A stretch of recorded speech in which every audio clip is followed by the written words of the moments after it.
Beat Radio, brought to you by the Hard Truth Distilling Company in Brown County, Indiana. So for the thousands in attendance and the millions watching around the world, it's time! 3 on the way. Oh! It went in! It went in! And Indiana wins the ball game! Know your role and shut your mouth, you jabroni! Float game for the win! Ayler's gone.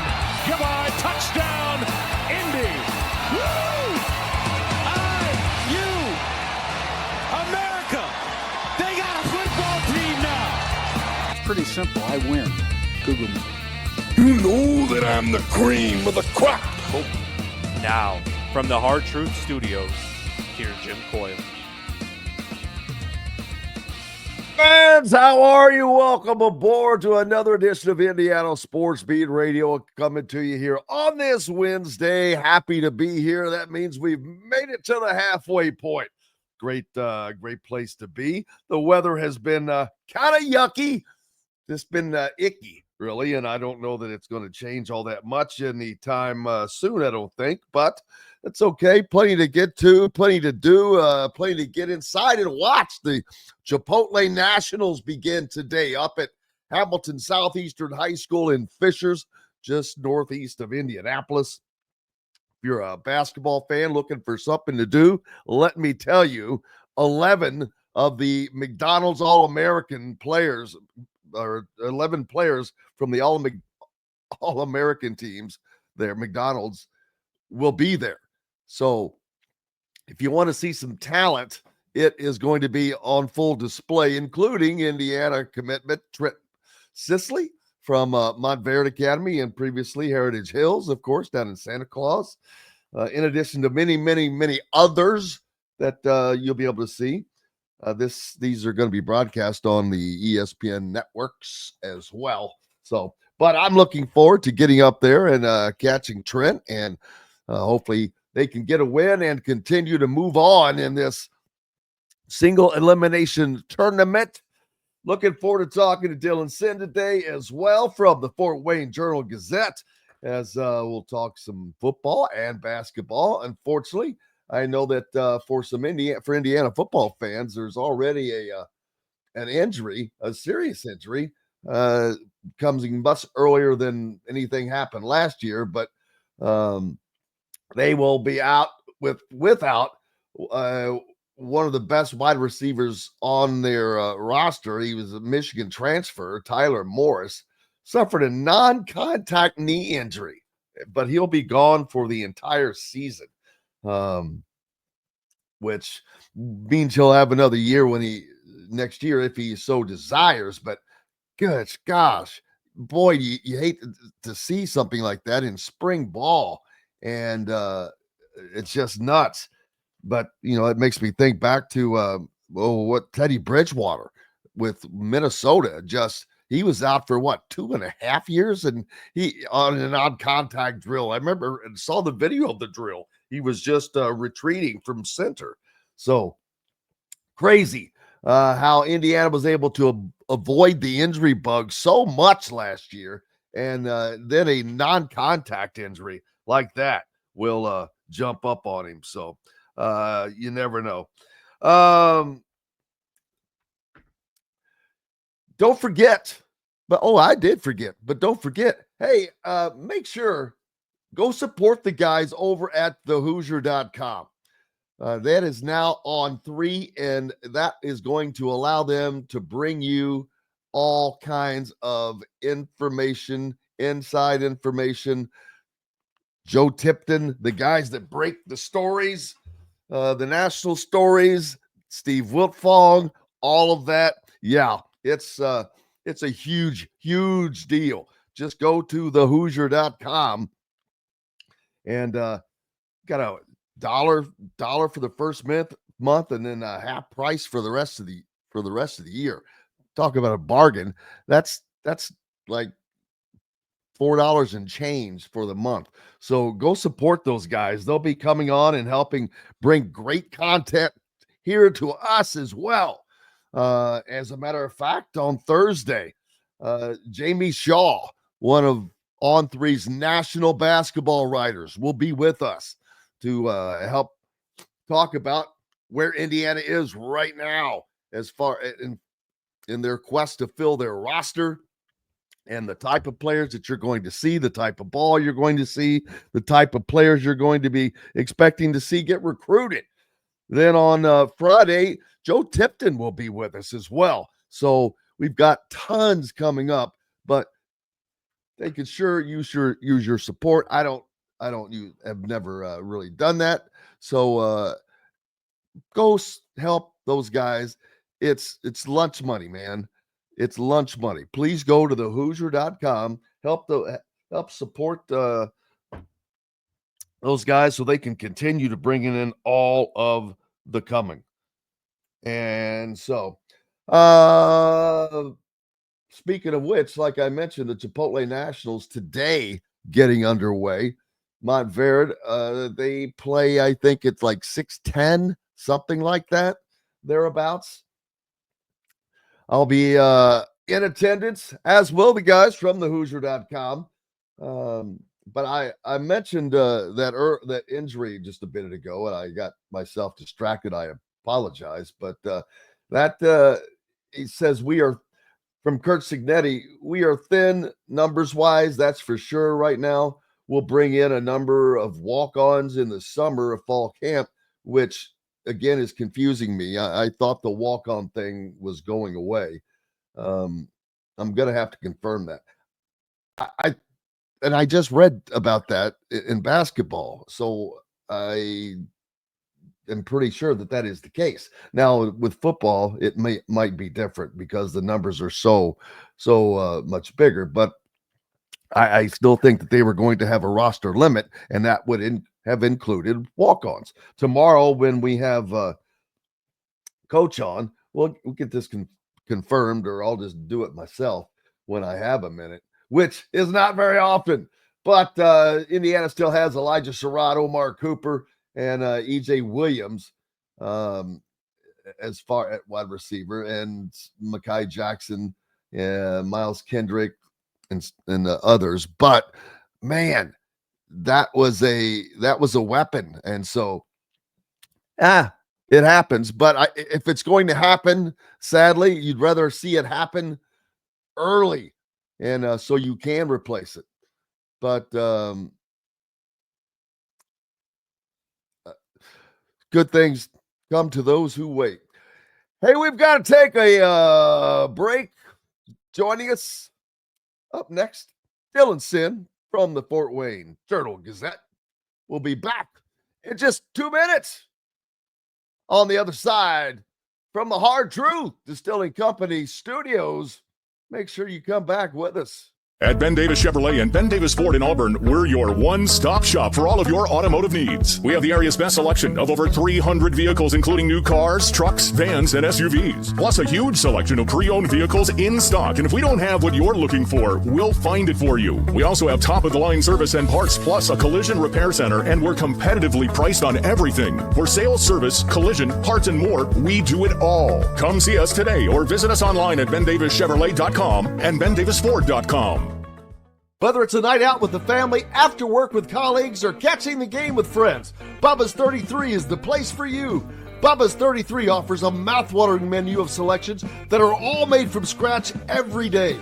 The portions are big, but the prices are small. And with over 50 big screen TVs, you'll never miss the big game. Bubba's 33, pizza, burgers, beer. If you're looking for a new home in the Indianapolis area, you need Cheryl Sizemore from Brick and Ivy Realty. Cheryl Sizemore has over 2 decades of experience, and that could be the difference in getting the home you want in today's tough housing market. Reach out to Cheryl at CherylSizemoreSells@gmail.com or 317-701-0838. That's 317-701-0838. Let Cheryl Sizemore sell or find your new home today. Located on 325 acres in beautiful Brown County, Indiana, Hard Truth Distilling Company is the biggest and the best craft distillery around. While Hard Truth is already known for producing internationally awarded whiskeys and spirits like Hard Truth's sour mash bourbons, sweet mash, and hard road ryes, as well as their cinnamon vodka and the always popular toasted coconut rum. Hard Truth Distillery offers so much more. With a full-service restaurant, ATV, and distillery tours, as well as live music, you can spend an entire day at Hard Truth Distillery while making your entire family or group happy. And that's the Hard Truth. Hard Truth products are available across Indiana, as well as many other states. So no matter where you shop, if they don't carry your favorite Hard Truth product, tell them you want the truth, the Hard Truth. Hard Truth Distilling Company encourages you to enjoy all of their products responsibly and to never drink and drive. Welcome back to the Hard Truth Distilling Company studios, joined now by the great Dylan Sinn from the Fort Wayne Journal-Gazette. How are you doing, sir? I'm good. I'm good. Thanks for having me on, as always, Jim. Always a pleasure. Always a pleasure. I just mentioned a bit ago, the Indiana football team hit with an injury bug is something they were able to avoid mostly of last season, especially early on like this. And it was pretty significant, but not one that can't be overcome. It was the Michigan transfer wide receiver who was expected to get some balls thrown his way. Yeah, absolutely. He was a guy who was going to be important for them in the slot, obviously they're losing Miles Price. They're losing Keyshawn Williams. So he was a guy who was going to try to step into that role. He had done pretty good work at Michigan, scored a touchdown in the Rose Bowl a couple of years ago. So it's one of those things where you'd rather the injury happen now because you can go get someone in the portal in the spring cycle, which opens April 16th.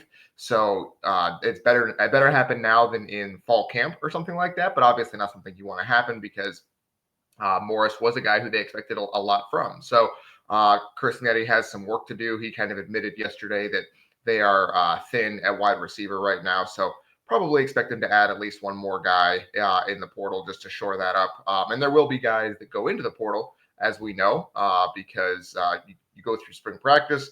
You're not as high on the depth chart as you would like to be, even if you thought you would be back in January or February. So they'll have an opportunity to go get someone else and figure it out from there. And hopefully Tyler Morris can come back for the 2026 season.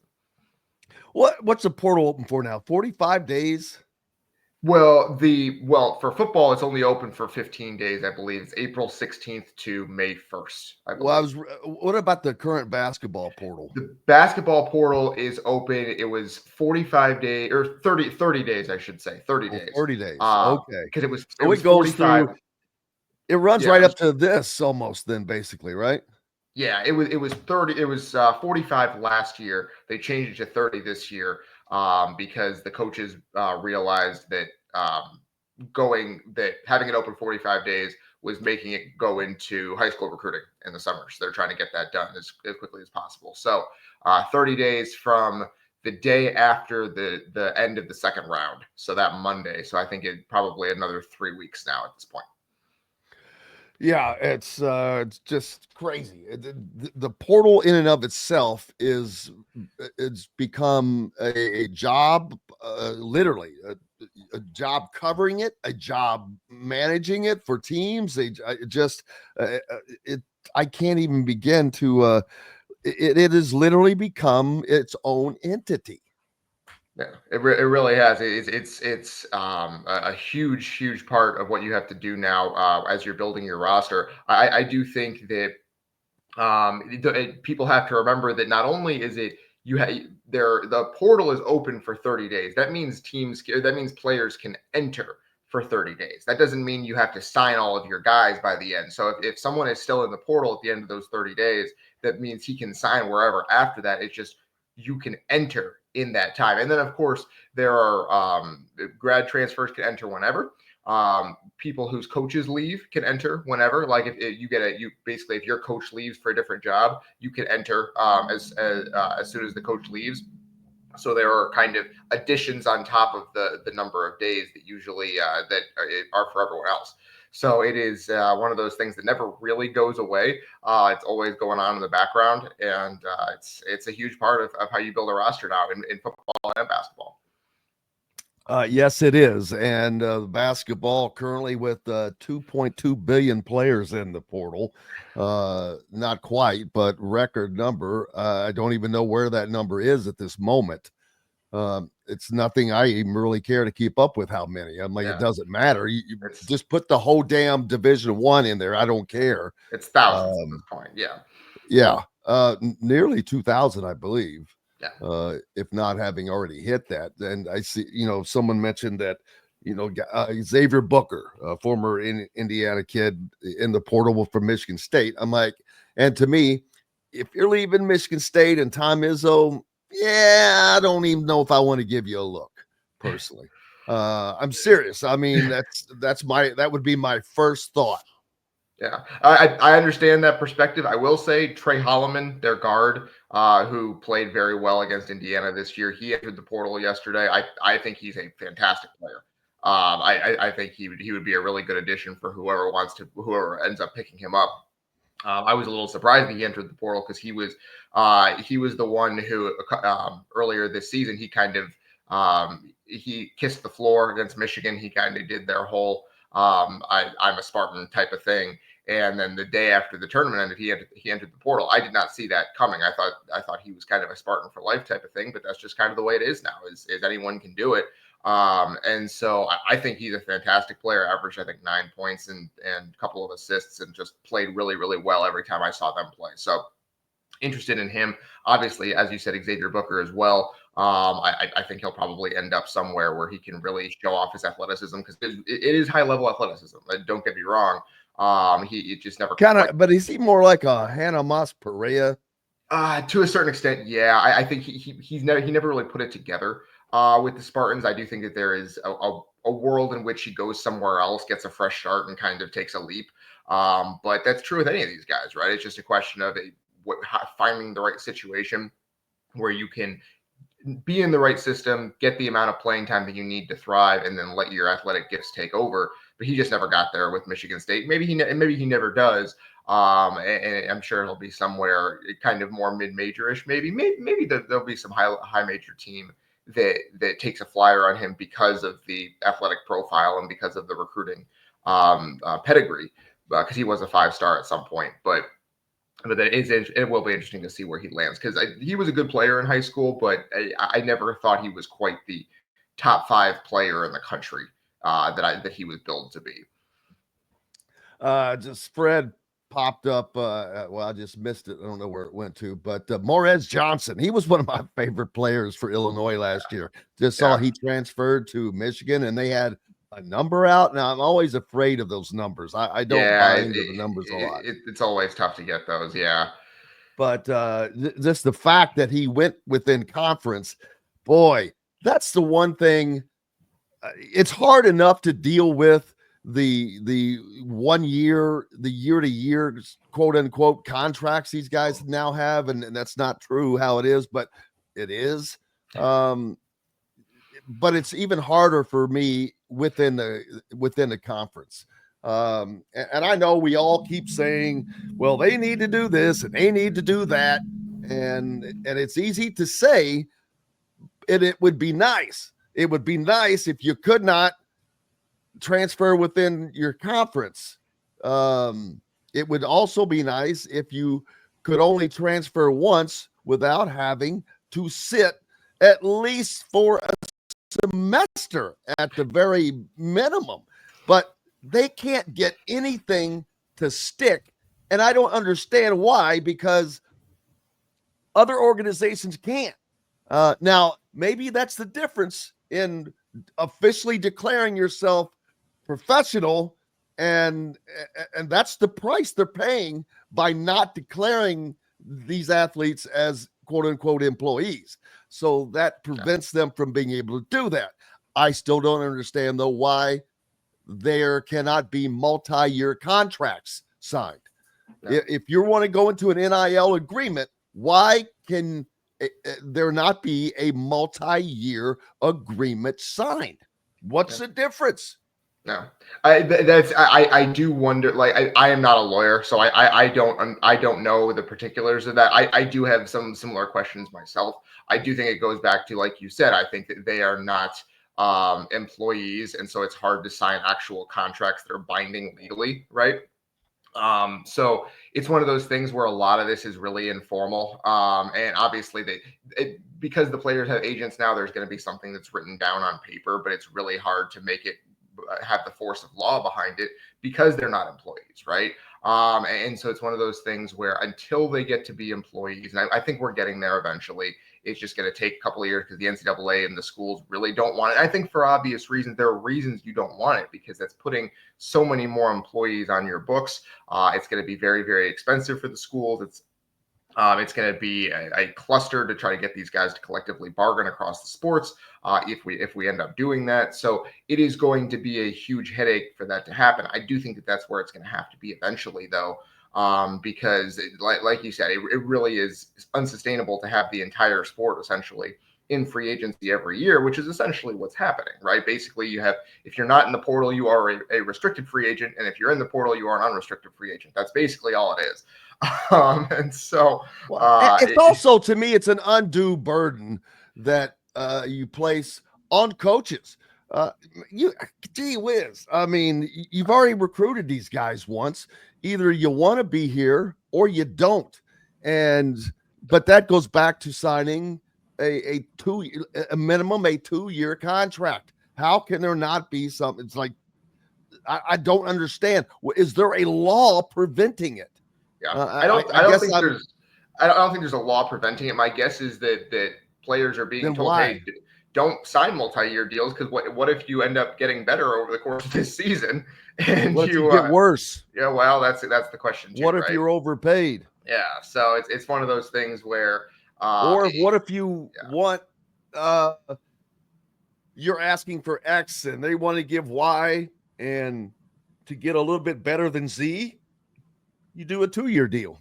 Yeah, I think that's probably where we're headed eventually. I'm not a lawyer, so I don't know the particulars of why that isn't more prevalent. Maybe it is behind the scenes and we're just not aware of it. Maybe that's what agents are doing.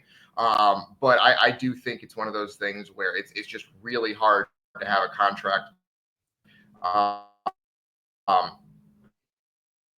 between a school, especially now with revenue sharing. It's hard to have a contract between a school and a player. Dylan, have a little signal problem there. Dylan, I'm gonna have you.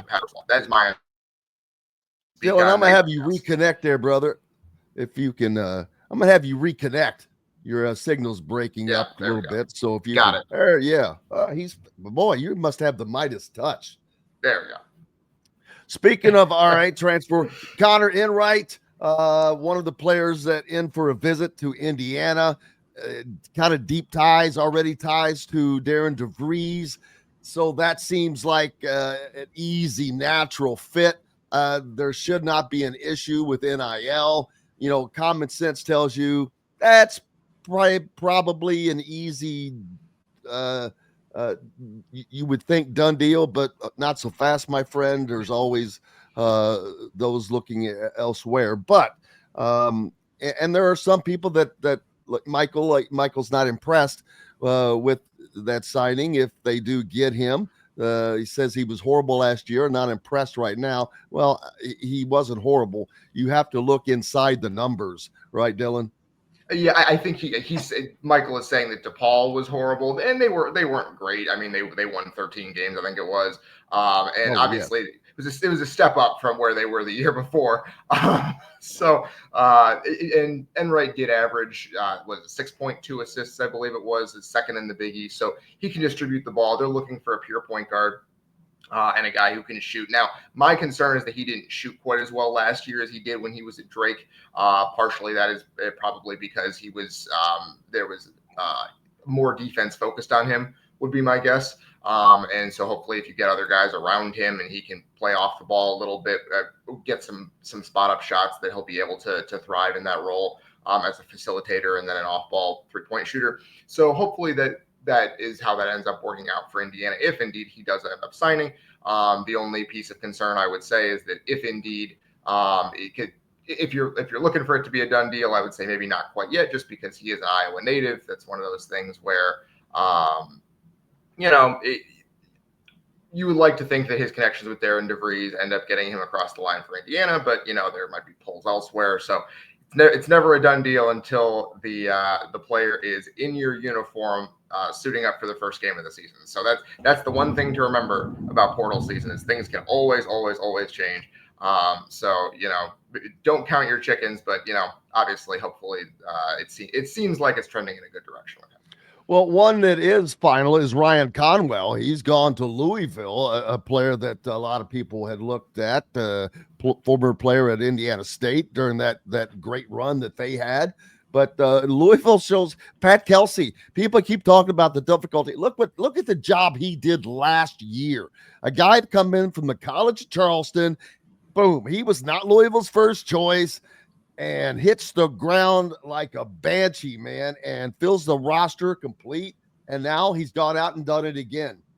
Yeah, no, they had exactly the situation Indiana had coming into last year. They had 0 players on the roster after he took over. I think they had 12 or 13 transfers on that team last year. They had to go get just about everybody. 13. Yeah, it's crazy, because that's the thing, is they didn't really have anyone in their high school class either. So they had to go get just about everyone, and they went out there, and that was what impressed me, was that when they went out there and played Indiana in that Bahamas tournament at Battle for Atlantis, they played so hard and so connectedly for a team that had so many new guys. Because that was the thing. It wasn't just that Indiana played badly that day, although of course they did.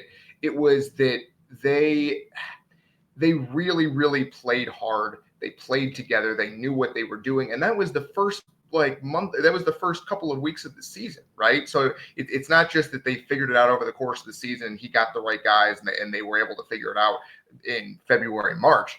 They were really good from the jump. That is kind of the platonic ideal of what I am looking for Indiana next year. I don't know if it's possible. It might have just been kind of a lightning in the bottle situation for Pat Kelsey, because it's really hard to do that on a year in and year out basis. And obviously you need to recruit high school guys at some point. You can't turn the whole roster over every year.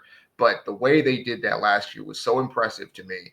And it is the benchmark of what we want at IU from Darian DeVries, is to do something like that, where you not only get guys in and get them to play together, but you do it early, so you don't have to really scramble toward the end of the season and have a situation where you're fighting on the bubble toward the end of the year, that you can build up some wins early in the season.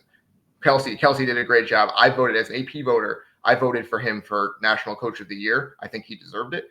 And if Darian DeVries does anything close to that, I will do the same for him. Yeah, that's going to be a hard thing to duplicate, partly because Pat Kelsey did a great job. Do not get me wrong, and I think he was probably deserving of that.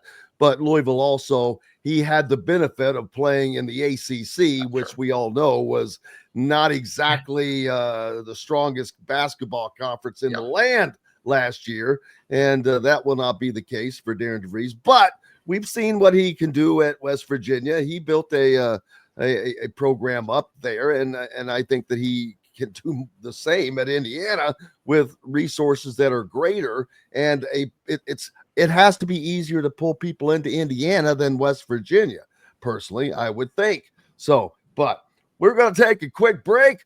Man, I thought I was going to have to hit the refresh there a minute. Everything seemed to freeze up. Are you about to have thunderstorms? We are having thunderstorms currently. It is really rough out here. I heard thunder rumbling, baby. Little thunder rolls. Yeah. Well, we're going to keep the thunder rolling here. We've got to take a pause for the cause, but don't go anywhere. We're right back. They're very short. Right after this, from the Hard Truth Distilling Company studios. Located on 325 acres in beautiful Brown County, Indiana, Hard Truth Distilling Company is the biggest and the best craft distillery around. While Hard Truth is already known for producing internationally awarded whiskeys and spirits like Hard Truth Sour Mash Bourbons, Sweet Mash, and Hard Road Ryes, as well as their cinnamon vodka and the always popular Toasted Coconut Rum. Hard Truth Distillery offers so much more. with a full-service restaurant, ATV, and distillery tours, as well as live music. You can spend an entire day at Hard Truth Distillery while making your entire family or group happy. And that's the Hard Truth.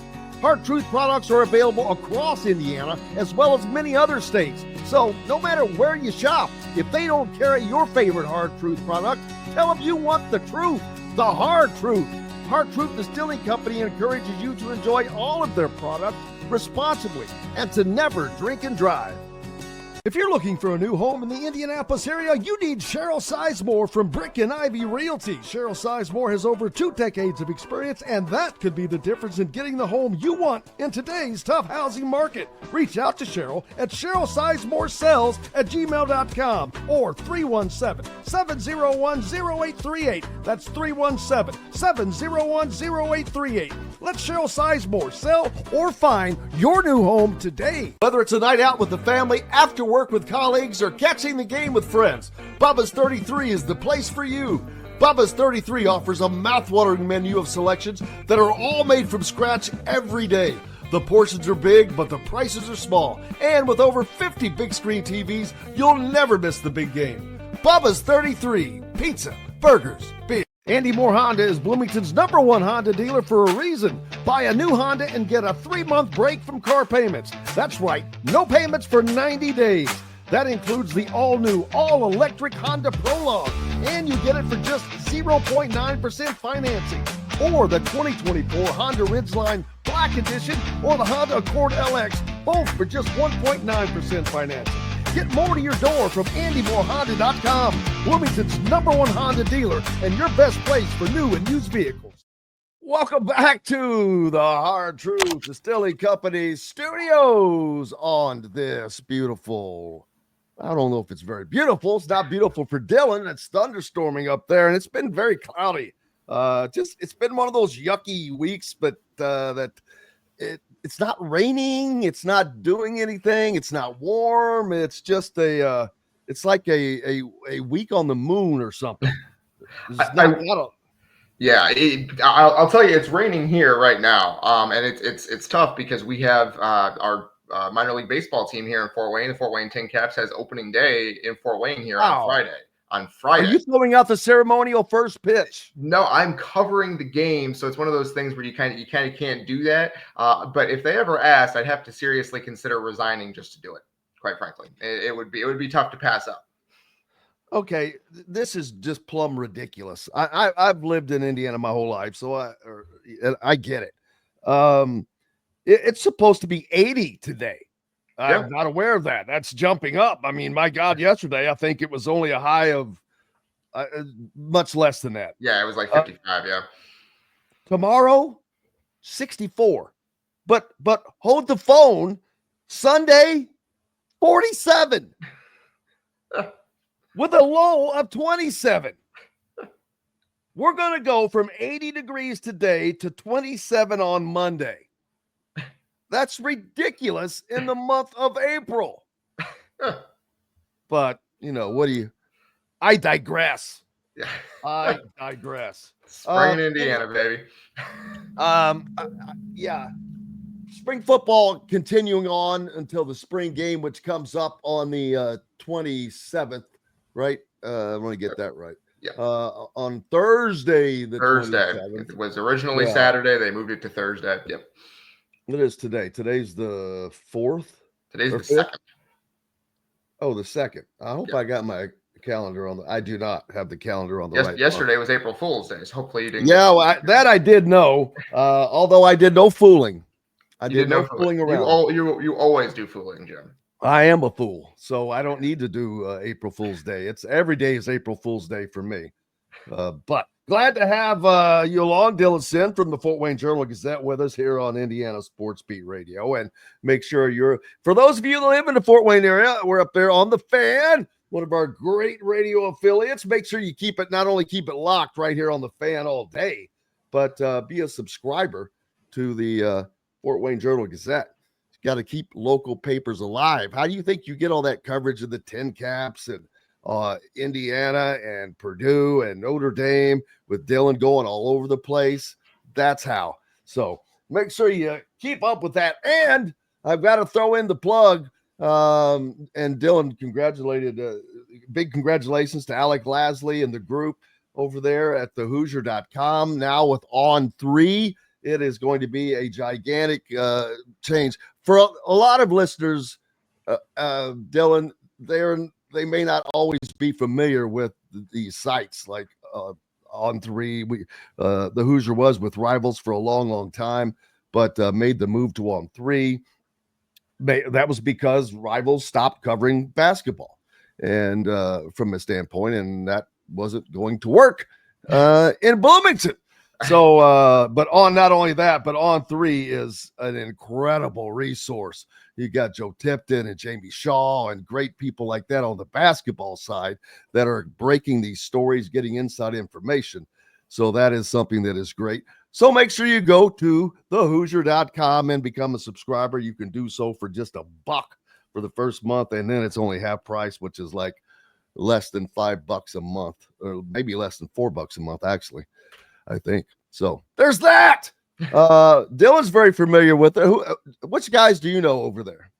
Yeah, so I know obviously Tyler Horka. He covers Notre Dame for On 3. I think it's Jack Sobel also covers Notre Dame for On 3. I know a lot of the Notre Dame guys for that site. They're really good guys. We obviously spent a lot of time together in January covering Notre Dame all over the place at these different bowl games and things like that. So I got to know them very, very well, and they're great guys. I'm sure that the Hoosier is in great hands at On 3. Looking forward to seeing how you guys make that transition, because I'm sure that there will be tremendous content coming out of the Hoosier going forward.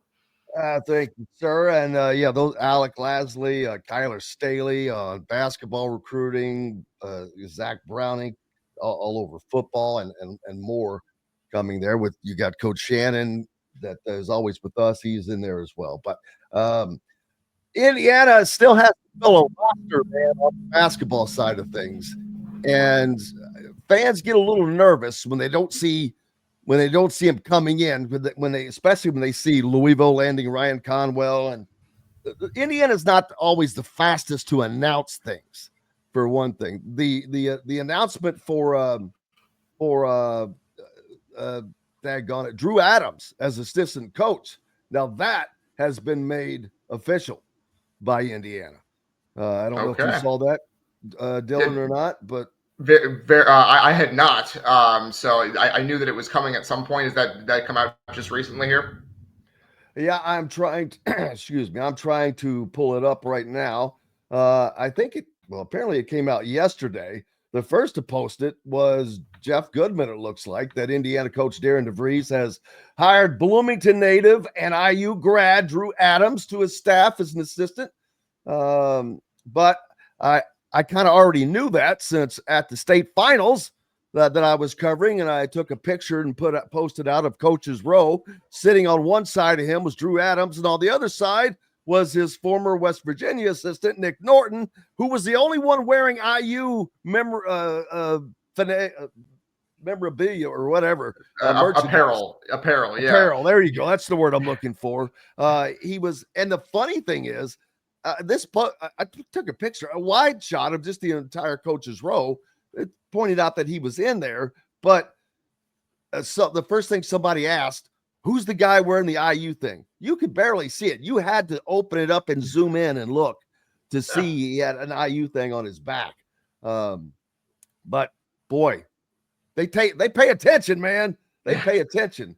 And I know his fourth assistant is probably known. I haven't taken the time to get that one, but that means they're busy. Plus, again, Drew Adams, his dad, Mark Adams, ran the Indiana Elite program, but they've been involved in the AAU circuit in Indiana for a long time.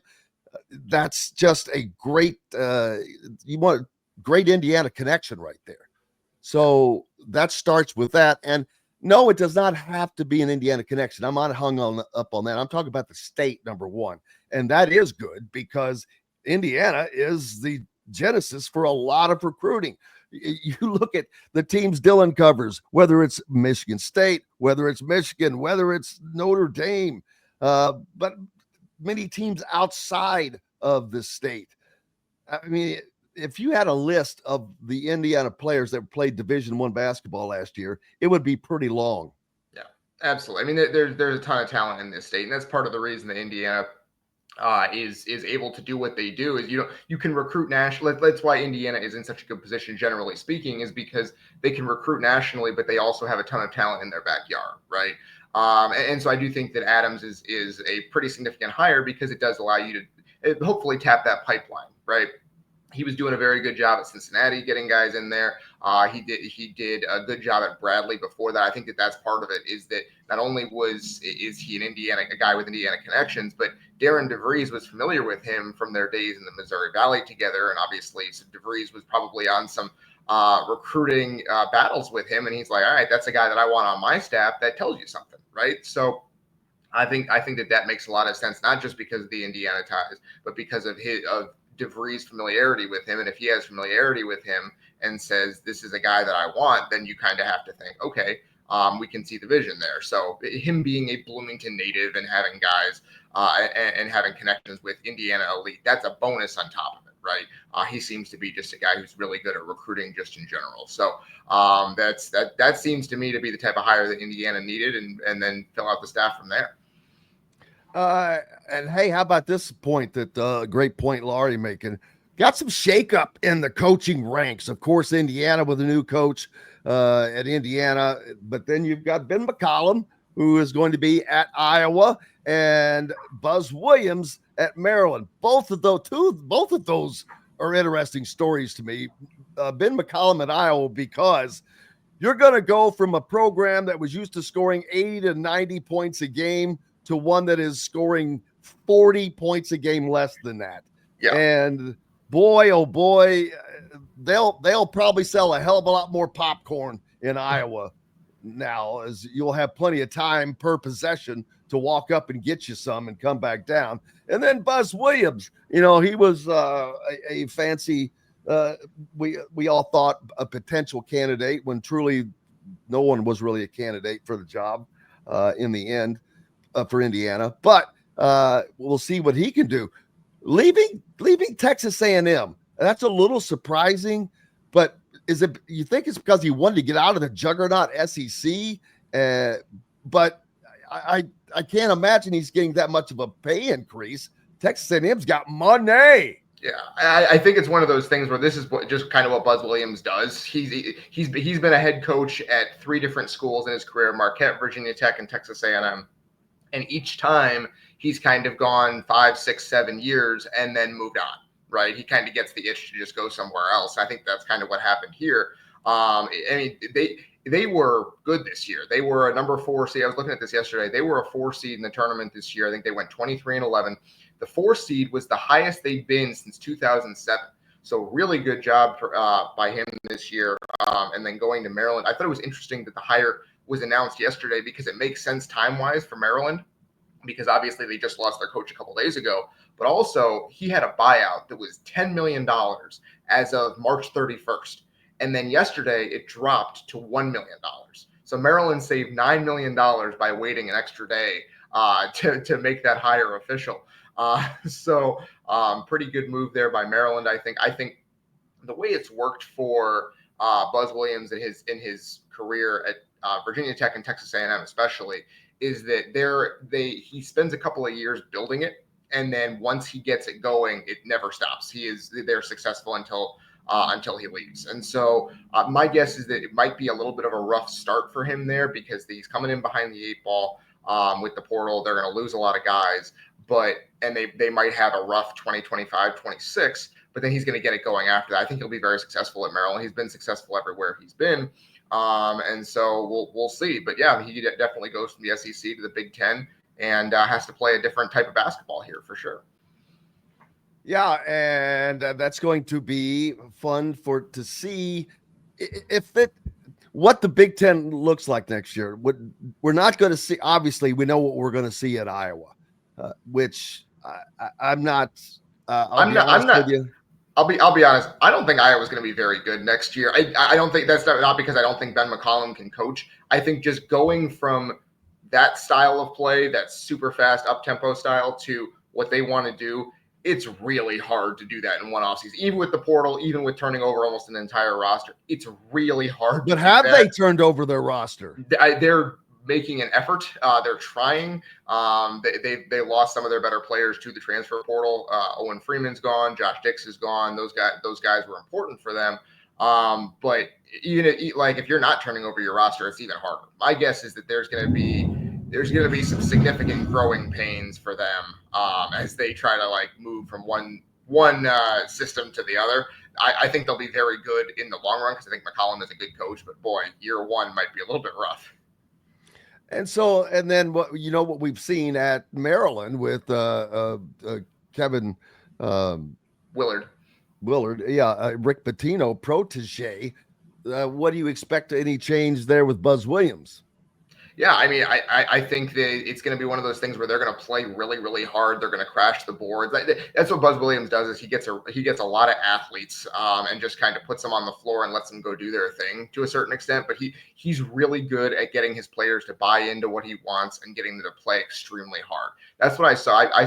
I covered a game this year. Texas A&M played Purdue in Indianapolis, and they won that game against Purdue.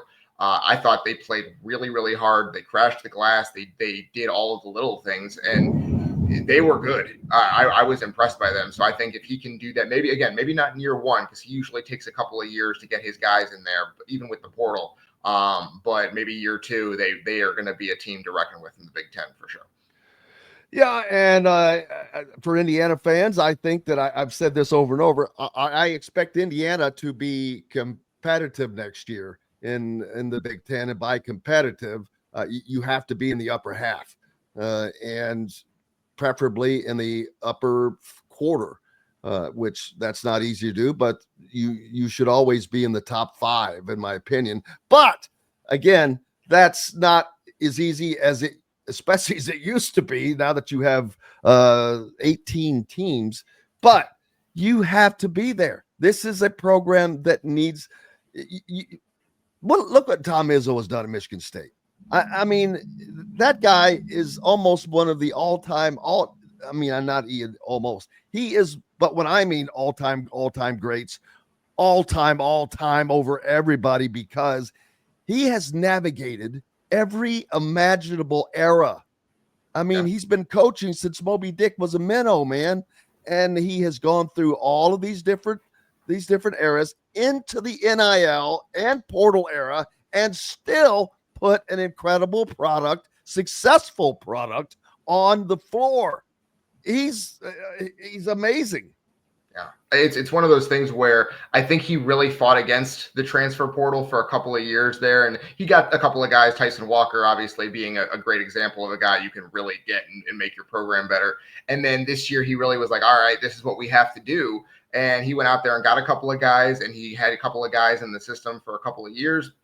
And they went out there and made an Elite Eight run. It really was a kind of a resurgence for him as he kind of really figured out how to navigate the new era of the sport. And I know that he's not a huge fan of it. He's not a huge fan of the way things work now, but he's able to figure it out to get his team to the Elite Eight. And they might have gone to the Final Four if they had not run into a juggernaut Auburn team.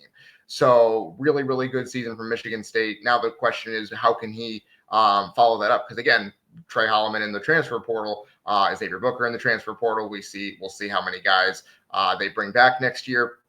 But it is one of those things where he's been, I think it's 30 years as the head coach now. I think this was his 30th season, if I'm not mistaken. So he's just been doing it forever, and he keeps winning. Yeah, I shouldn't say that Drew Adams is official, because that was just the report, which it's not that I don't know that it hasn't happened. Like I said, hell, I saw him myself in Indianapolis with Darren. And this is just a report from a quote unquote source, but this is one that I don't doubt. But I should not say it's official by something coming out from a piece of paper. But there you go. Also out right now on the Hoosier.com, The Last Dance. Trent Sisley returns to Indiana to close out his high school career. Are you going to make it down to Chipotle? Because it's probably quicker for you to get there than it is for me.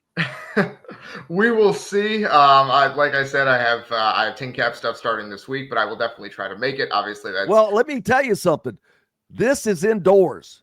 yes. That is a good point. That is a good point. So it might actually happen. Because it is a chance to see Trent Sisley before he puts on an Indiana uniform.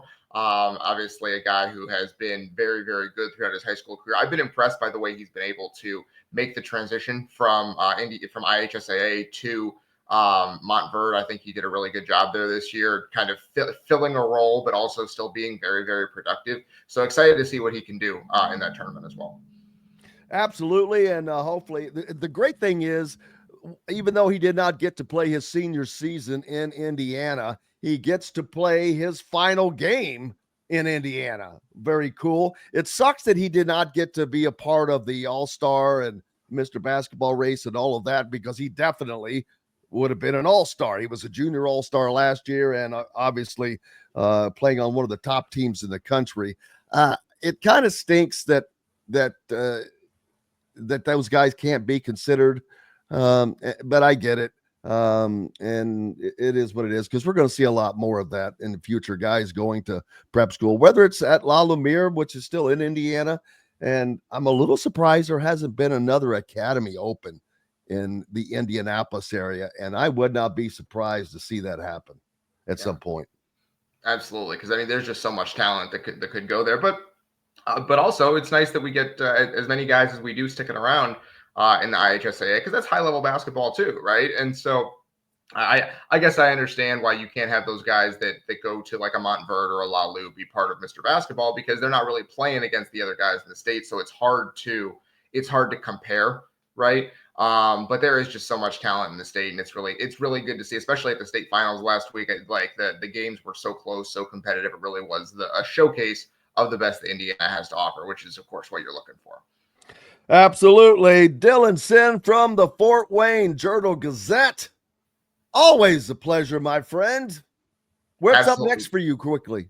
Yeah, I mean, like I said, Tin Cap starts on Friday, but of course I am following all of the portal news for Indiana, Notre Dame, Purdue, all of it. Purdue obviously going through some portal stuff right now. They got Oscar Clough from South Dakota State, so I have stories on that and more coverage as we go on here. So plenty of stuff going on, basketball, football, baseball, all at once here. It's the busy time of the year.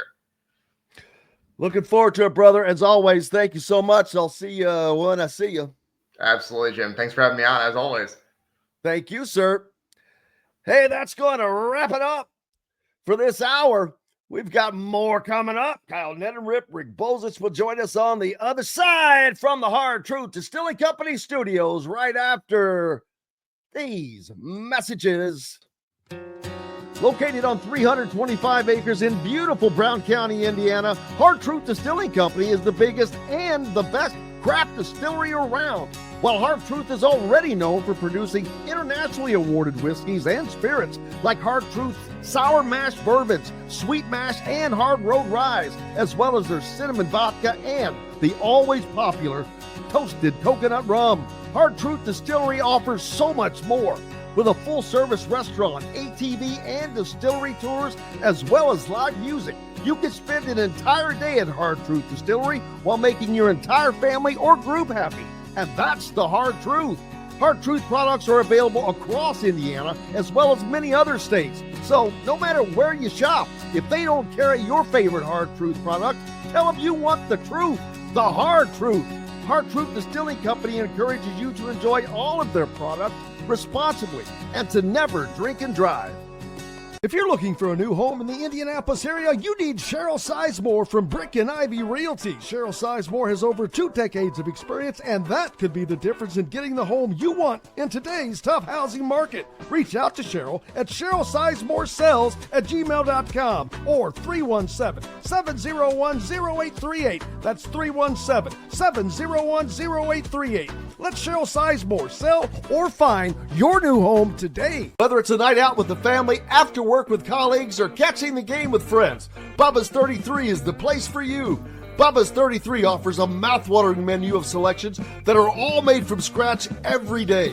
The portions are big, but the prices are small. And with over 50 big screen TVs, you'll never miss the big game. Bubba's 33, pizza, burgers, beer. Andy Moore Honda is Bloomington's #1 Honda dealer for a reason. Buy a new Honda and get a 3-month break from car payments. That's right, no payments for 90 days. That includes the all-new, all-electric Honda Prologue, and you get it for just 0.9% financing. Or the 2024 Honda Ridgeline Black Edition or the Honda Accord LX, both for just 1.9% financing. Get more to your door from AndyMooreHonda.com, Bloomington's #1 Honda dealer and your best place for new and used. Welcome back to the Hard Truth Distilling Company studios on this Wednesday, and that means a visit from our friend Kyle Neddenriep from the Indy Star. And Kyle, I was in Indianapolis last Saturday night for a cornucopia of great basketball, just like this year's college Final Four should be, with all 4 #1 seeds there. The tournament, people have complained because not the Cinderella's disappeared, but the ratings have never been higher. And these are the games people want to see, just like last Saturday night. Those games were great. They went down to the very end. I mean, 4A goes to overtime, but 3A, it did everything but go to overtime.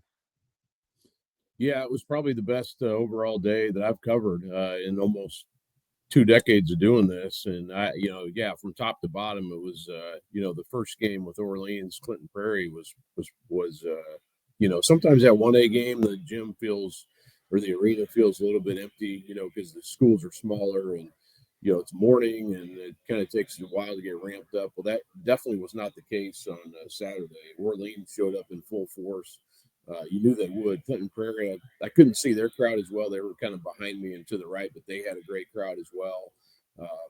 So I think as expected, it turned out to be the biggest crowd. It was over 10,000 for the morning session or the early session, which is the best in 7 years for that early session. So, yeah, it turned out to be great. But yeah, every game, the odd thing was every game was closer than the one before it. So that was kind of the interesting thing as it ended up. But all 4 games, and the Orleans game ended up 9 points. That was closer than that even. So, just a phenomenal day. And of course, ends with the Jeff Fisher's game, which was phenomenal.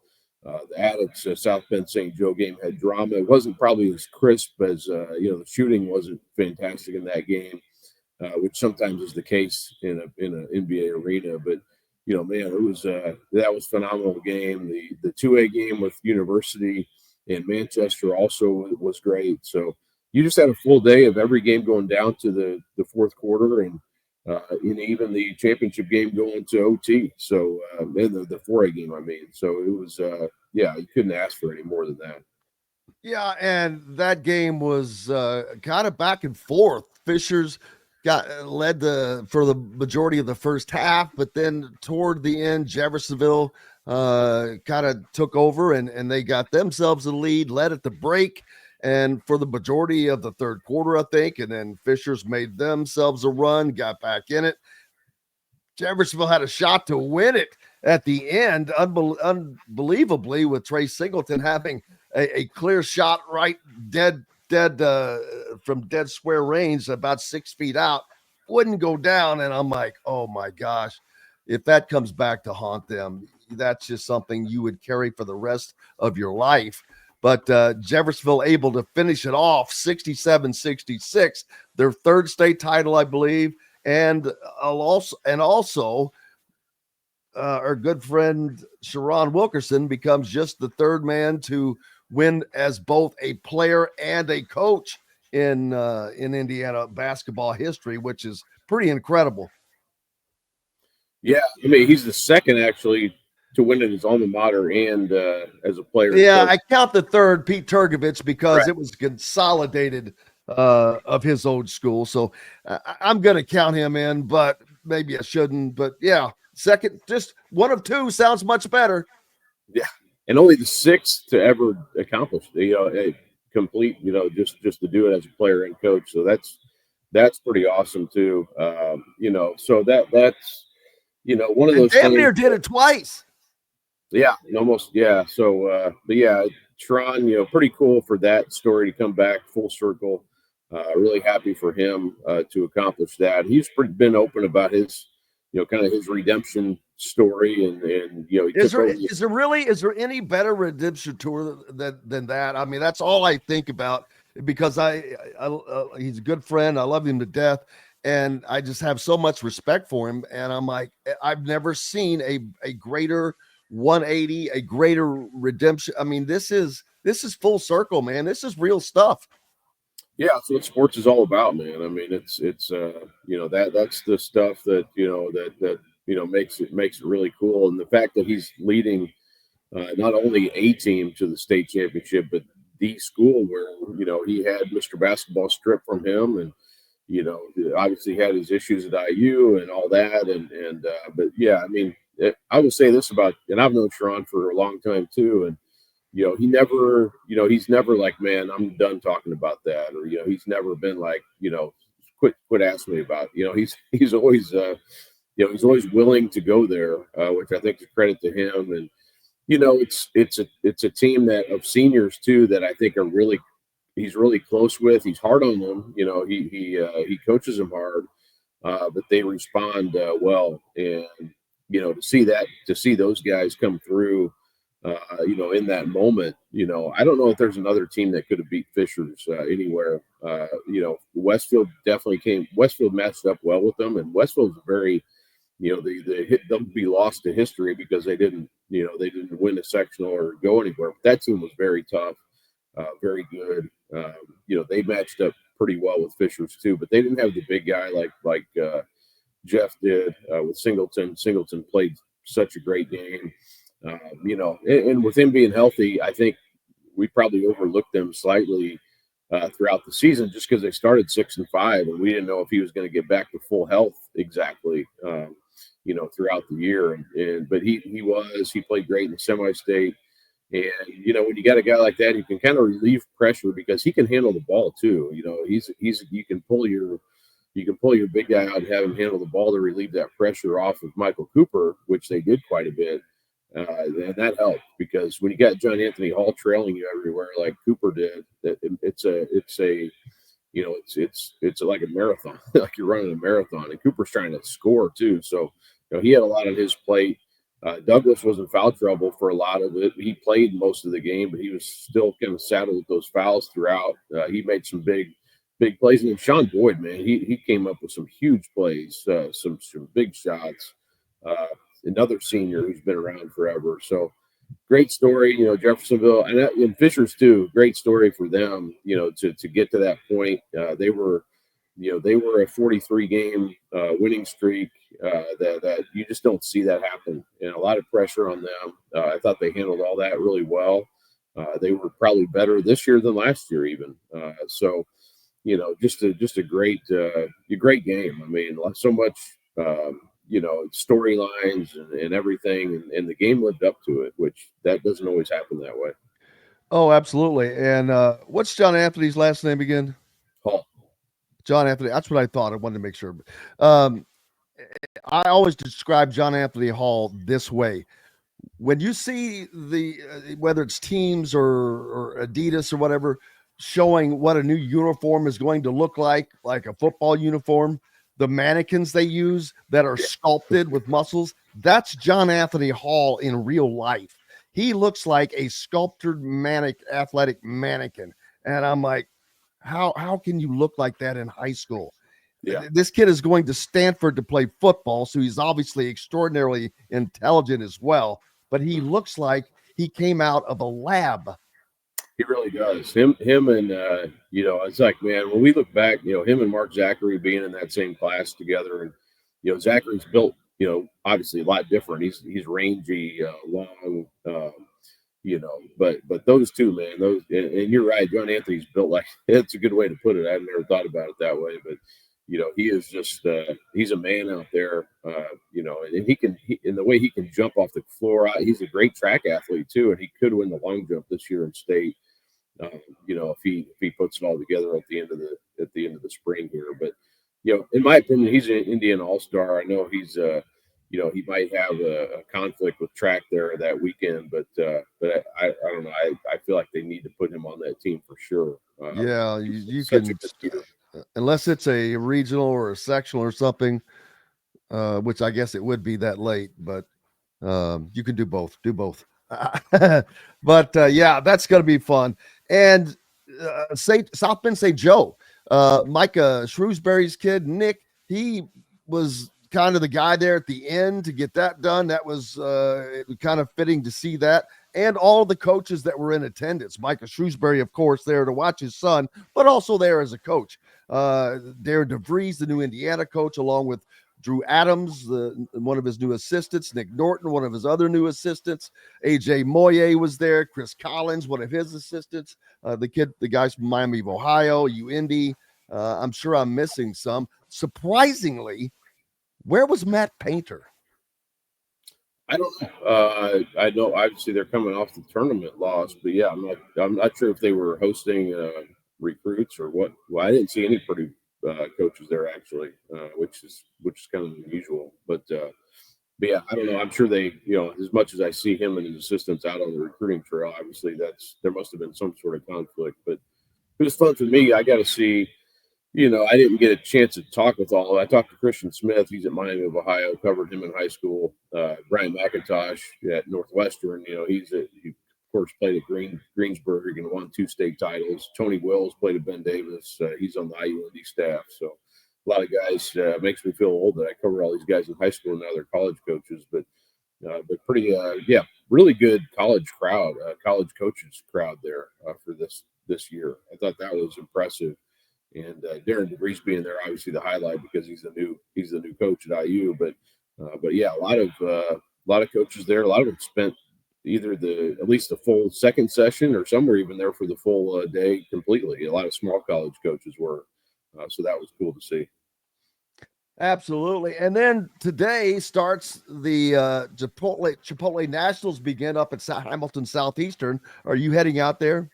Yeah, I'm going to go to the Trent Sisley's game at 6:15, I believe it is. Yeah, so. I look forward to seeing you there tonight. But, man, 11 McDonald's All-Americans playing in this tournament.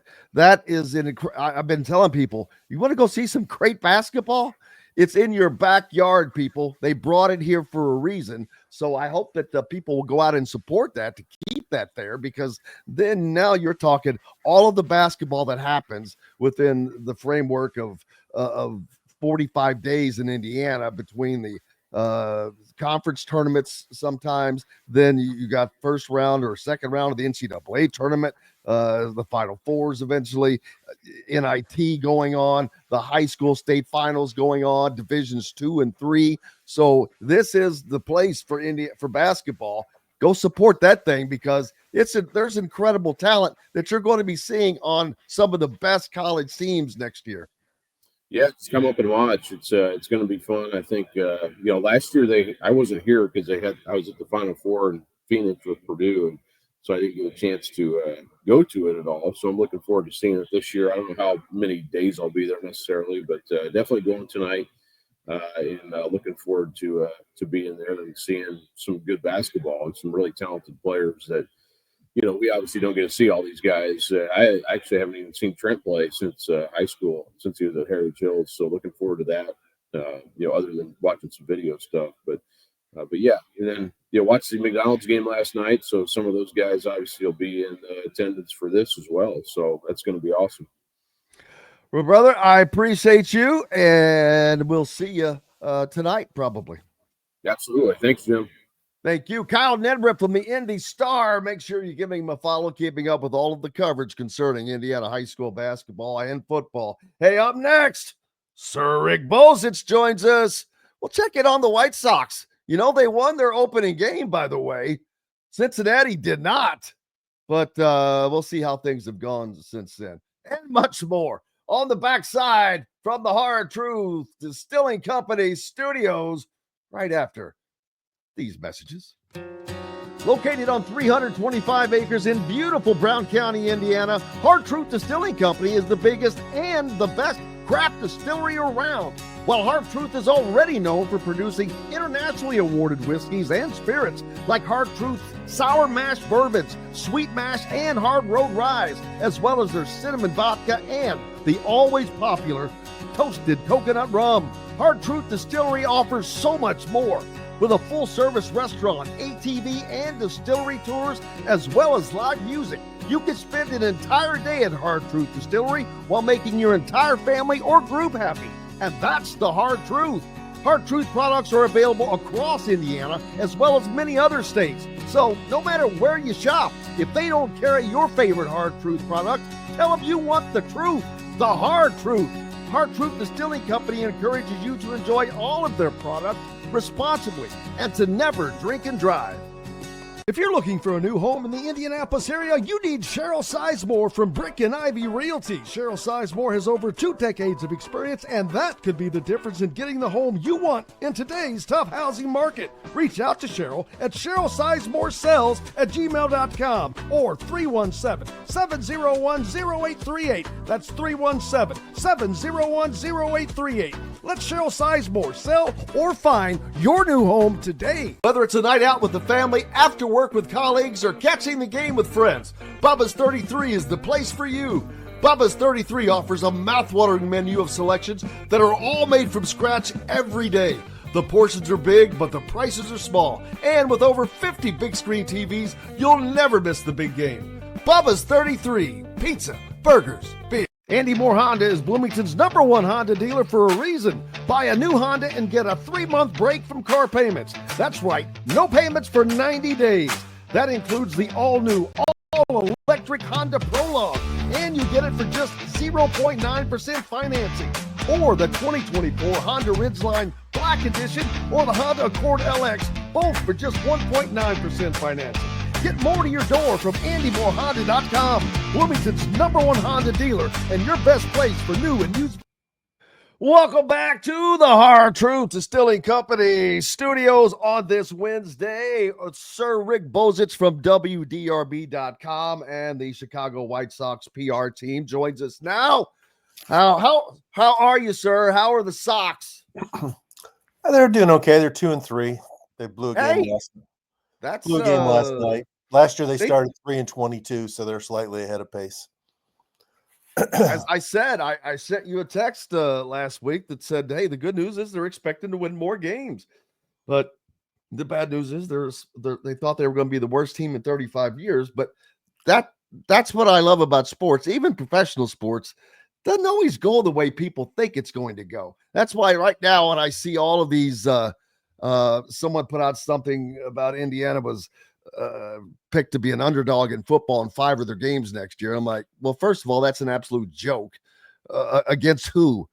How do you know who's going to be what? You don't know anything about anybody. That's one thing I have learned. Until the games start, you're not going to have an understanding about these teams because look at Kansas basketball. I think that they were ranked #1 if I'm correct, and how'd that end up? So the portal has changed everything. These preseason top 25s are a joke. They should be banned. I think that is just a joke. But yeah, man, I hope the Sox get it going. That would be fun to see. I saw somewhere that Tim Kirchin said he thought he was expecting a lot out of Eli De La Cruz and the Reds, and I'm like, don't put that kind of pressure on them, man. They don't need it. Yeah, didn't they get shut out? I guess was it last night? I don't know. The night before, I don't know. I know the first game they gave up a 9th inning lead. Yeah, opening day they lost. Then they gave up. The bullpen gave it up. It's a long. The only thing that I'll be comfortable predicting is the Dodgers will be in the playoffs. That's the only thing I'll be confident predicting. I don't know if they won last night, but they were 5 or 6-0 to start the season. Yeah, well, the Dodgers are like the New York Yankees of baseball now. Yes, they are. They're the most well-positioned, economically fortified team in baseball. No question about it. Big old fat payroll. Yeah, they've got it all going on. I have not been able to follow. How many games have they played so far? They won last night. They beat the Braves. They're 7-0, and the Braves are 0-6. So I cannot believe that MLB is not. Oh, there it is. Just wanted to pull that up. I haven't been able to follow my Reds just yet. It's too early in the season, but there's all kinds of stuff coming up. I've talked about the Chipotle Nationals are going on. I don't even think about this stupid crown tournament. I haven't even given it one thought, not because I'm boycotting it or anything. It's just, it's not in my mind. It started too late. I don't understand. There's no conflicts. Why not just go there? You have different teams, play it on different days. But I think the late start, maybe I'm wrong, but I've not been following it personally. The only game that I followed at all was I saw. Yes, I didn't follow it. I just saw the score. Was it since Cincinnati beat DePaul, and that was only because I was looking to see if JJ Traynor was still playing. Former Louisville player was still playing for DePaul, and he's already gone in the portal, so he didn't play in that game. And so a lot of these teams that are there aren't. That's another reason. Not their full roster. Their portal guys aren't there, so I don't see how it could possibly make any money. Why would anybody in Las Vegas want to go watch it? Why would fans of these teams want to take off work unless they just want a Vegas trip to go watch it? And you can have a lot more fun in Vegas doing something else than that. Yeah, you're going to go out there and watch crappy basketball, or these are the crappy teams that couldn't make it in to the very end of where the crappy teams are. The NCAA are. So yeah, that makes no sense. I don't see that. I know that Nebraska and USC are in it also because they're the Big Ten teams. That's all. Yeah, I know Nebraska won their first game. I did know that, and I haven't seen it since to see where they are. I did see. Oh, Val Kilmer died. Daggone it. That sucks. But oh well. If it was that important, it would be more available. But now we've got your Louisville boys just picked up Mr. Ryan Conwell. What a great pickup out of the portal that was.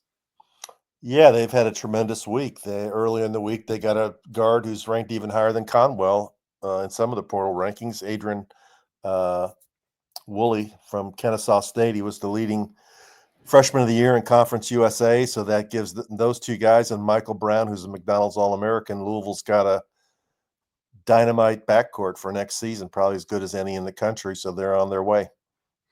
Yeah, and I don't know what it is, but Pat Kelsey is he's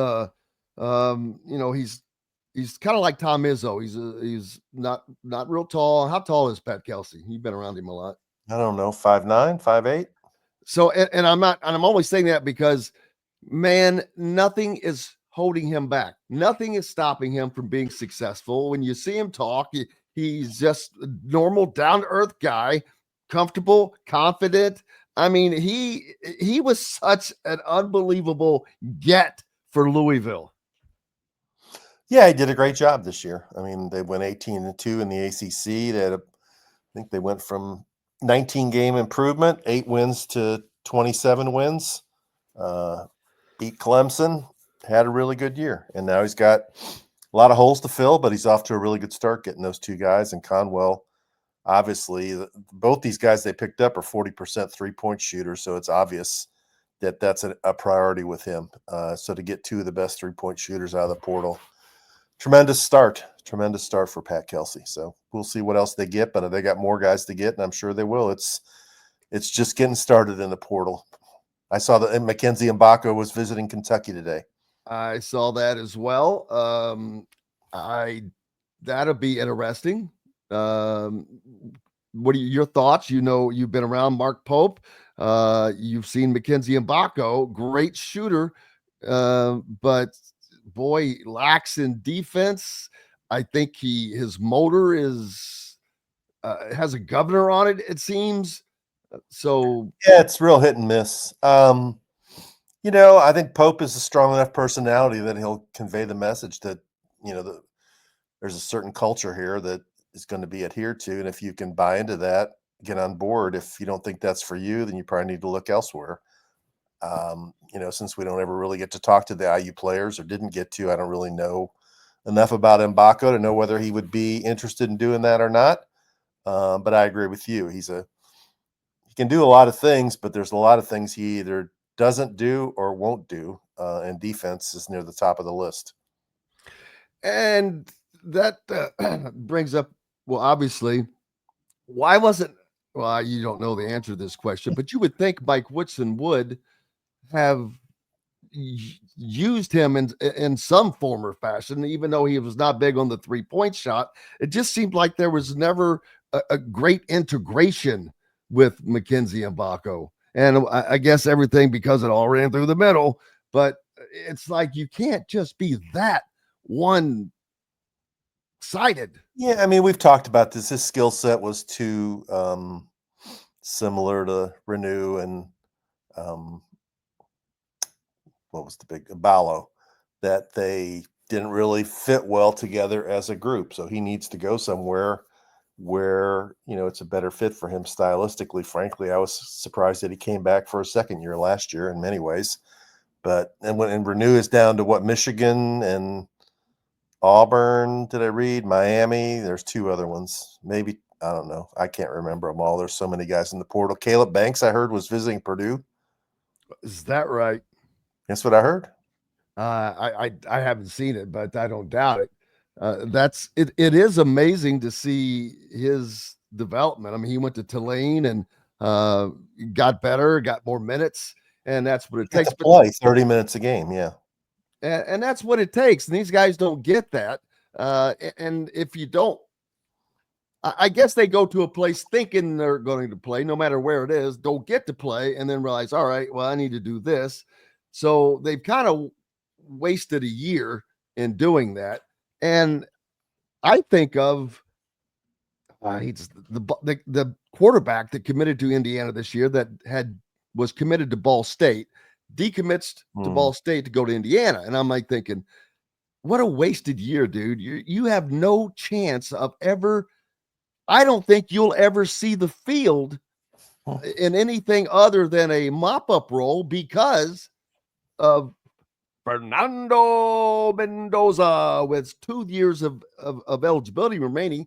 And then right behind him is Alberto Mendoza. So I think that they're going to end up following each other just like they did in high school. And he could have gone to Ball State, got a year, maybe 2 of experience, and then transferred. But I guess an opportunity to go to a Big Ten school, one like Indiana, just went to the college playoffs. You can look at it. You're going to get better coaching. So I don't know.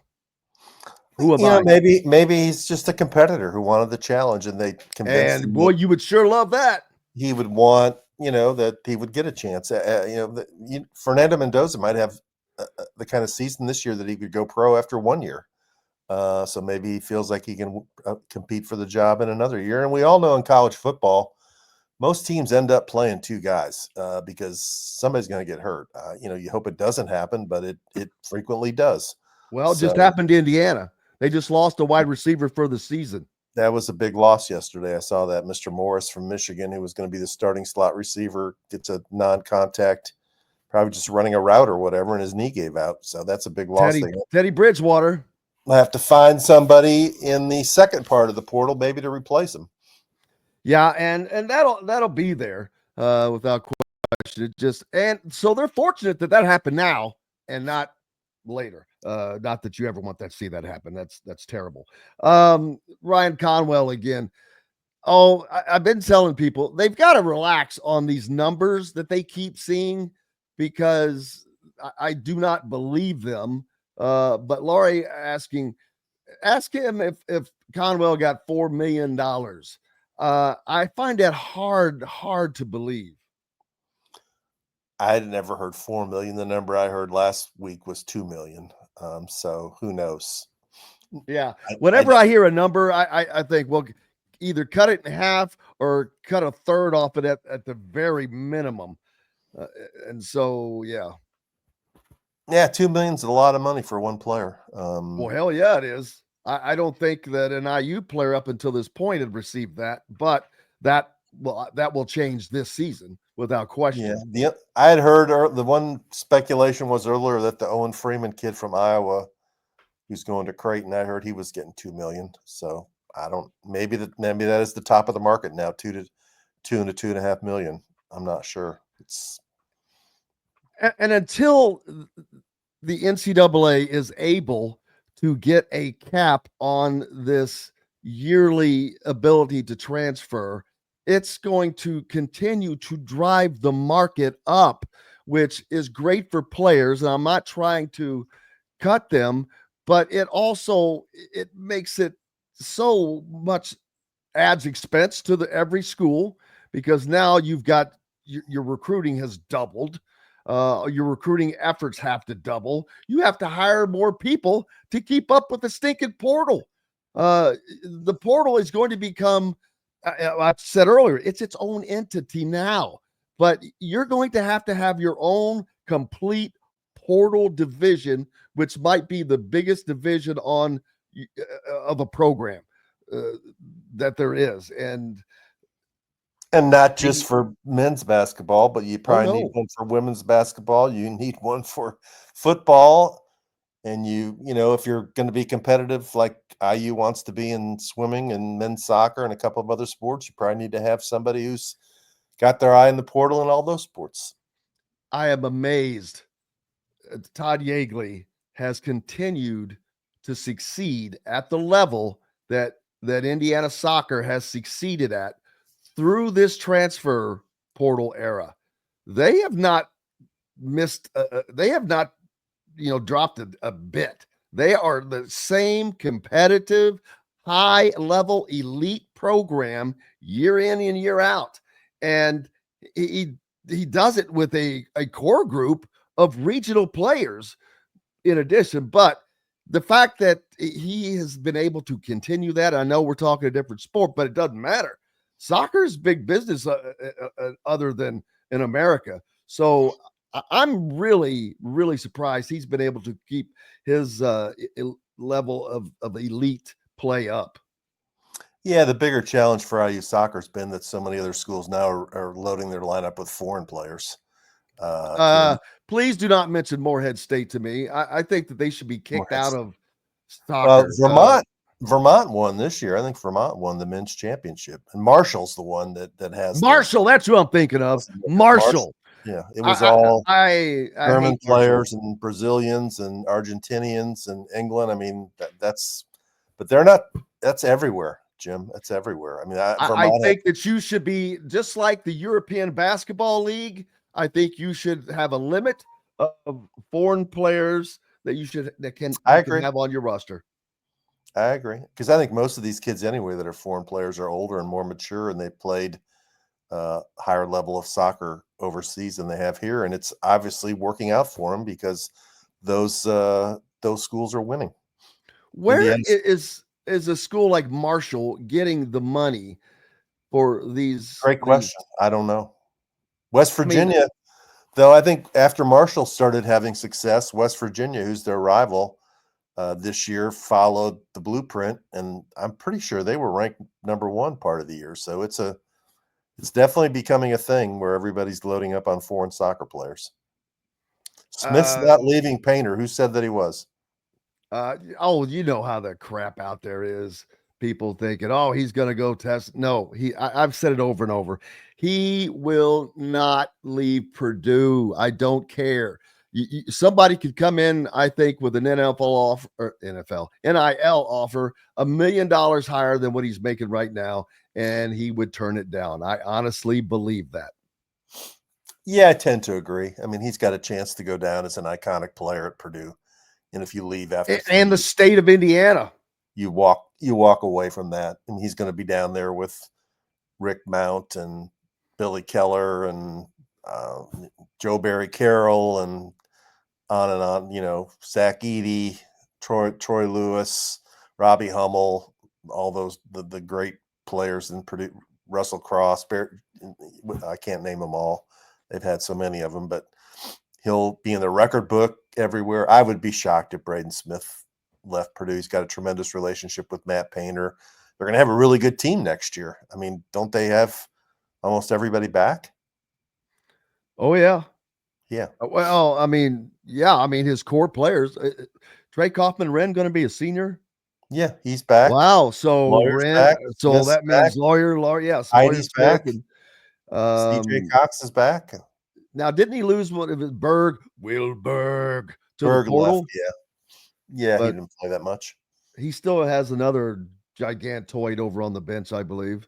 And if not, he'll find Yeah, the another kid one who for got wherever hurt. The kid who got hurt was actually looking pretty good early in the year. And then they got a 6'11" guy out of the portal this week from somewhere out west. Yeah, Indiana, it's going to be interesting because Indiana's offense is going to be one that I think Indiana fans are going to be very happy to watch. It's going to be much more modern, going to get up the floor a little bit. They're going to shoot the ball. They're going to play defense. They're not going to run things through the paint. I am interested to see how Darian DeVries is going to deal with the quote-unquote big man situation. It would be nice, boy, if you could land somebody like a Danny Wolf. To me, that is what a modern, successful, elite college basketball team could look like. Yeah. Problem is there aren't many of them out there. And there's another guy who's killing in the portal, Dusty May. Imagine that. They've already got two pretty good players, I think, out of the portal. Yesterday was the big kid from Illinois. Johnson is his name? Oh, yeah, Mortez Johnson, yeah, one of my favorite. He was a freshman, and before he got hurt, and that's part of what Illinois. I really believe that had he not gotten hurt, Illinois would have been able to do more than what they did. But yeah, boy, that's a great pickup because he's a vicious forward and can get some damage. They got a guard too, though. Although their guard Donaldson went in the portal, so they also picked up a guard. So I got to look it up who it is. But yeah, Dusty's doing okay. It'll be interesting to see when Darian DeVries starts pulling in the names. Connor Enright is one that visited recently, and well, I think he's on a visit. Was it yesterday? I guess. Yeah, I get him confused. There's so many. And Josh Dix, the kid from Josh Iowa. Dix yesterday as well, and so both of those guys. And he's all he already has Tucker DeVries. I'm gonna go watch Trent Sisley play tonight up at Hamilton Southeastern. Yeah, the Chipotle Nationals begin tonight. Those games are available on the ESPN family, by the way. But is this up in Fishers?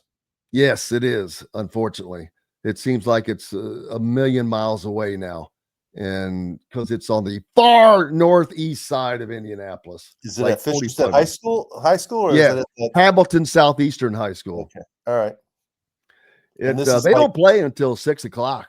This is This is like the Chipotle Nationals with the top 8 teams, 11 McDonald's All-Americans in this tournament, which you had the McDonald's All-American game last night, but I think the majority of those guys do not play until Thursday. There are 2 games tonight. Trent Sisley's Montverde squad opens up play at 6, and then there's a game at 8, and then more games following tomorrow. So, but yeah, 11 McDonald's All-Americans in there. The Boozer brothers, obviously the son of Carlos, but had AJ Moye on yesterday, and I always love when I have AJ on because was he at the McDonald's game? No, he was at the state finals over the weekend though. Oh, okay. Got this. That's there you go, right there. I was there for that moment. You were too, I'm sure, probably. Yeah, I was not. 40 was there. I was actually in Syracuse with Kentucky. Greatest. That's my second favorite sports photo of all time. I tell AJ, he was on with me yesterday. I tell him all the time that, dude, if that was me, that would be on wallpaper in every room of my house. And he did say that he's trying to get it into a big poster made for himself. Now, my favorite photo of all time is right there. Another someone close. There's Muhammad Ali. That's May 25th, 1965, I think, Lewiston, Maine. It's just one of the great. I love that. I've always loved that photo. The Louisville Lip, the Louisville native. Hey, we've got to take a quick break. We've got the great one, Sir Rick Bozich from WDRB.com. When we come back, we've got more basketball to talk about as the portal has gone wild. Coaches are moving around. New Big Ten coaches next season. You'll see some different types of play. And who knows what else. We're back with more from the Hard Truth Distilling Company studios right after these messages. Located on 325 acres in beautiful Brown County, Indiana, Hard Truth Distilling Company is the biggest and the best craft distillery around. While Hard Truth is already known for producing internationally awarded whiskeys and spirits like Hard Truth's sour mash bourbons, sweet mash, and hard road ryes, as well as their cinnamon vodka and the always popular toasted coconut rum. Hard Truth Distillery offers so much more. With a full-service restaurant, ATV, and distillery tours, as well as live music, you can spend an entire day at Hard Truth Distillery while making your entire family or group happy. And that's the Hard Truth. Hard Truth products are available across Indiana, as well as many other states. So no matter where you shop, if they don't carry your favorite Hard Truth product, tell them you want the truth, the Hard Truth. Hard Truth Distilling Company encourages you to enjoy all of their products responsibly and to never drink and drive. If you're looking for a new home in the Indianapolis area, you need Cheryl Sizemore from Brick and Ivy Realty. Cheryl Sizemore has over 2 decades of experience, and that could be the difference in getting the home you want in today's tough housing market. Reach out to Cheryl at CherylSizemoreSells@gmail.com or 317-701-0838. That's 317-701-0838. Let Cheryl Sizemore sell or find your new home today. Whether it's a night out with the family, after work with colleagues, or catching the game with friends, Bubba's 33 is the place for you. Bubba's 33 offers a mouthwatering menu of selections that are all made from scratch every day.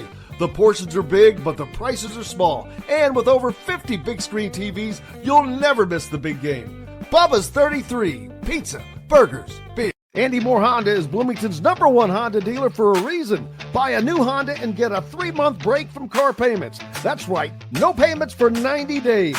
That includes the all-new, all-electric Honda Prologue, and you get it for just 0.9% financing. Or the 2024 Honda Ridgeline Black Edition or the Honda Accord LX, both for just 1.9% financing. Get more to your door from AndyMooreHonda.com, Bloomington's #1 Honda dealer and your best place for new and used vehicles. Welcome back to the Hard Truth Distilling Company studios on this Wednesday, joined by the great Sir Rick Bozich from WDRB.com, whom you should always be following for great coverage of all things in sports, but especially college football, college basketball, the Kentucky Derby, which is not that far away. Mercy. You know, it's crazy. We get all this, it leads right into it, the AAU stuff, and then boom, you got the Kentucky Derby.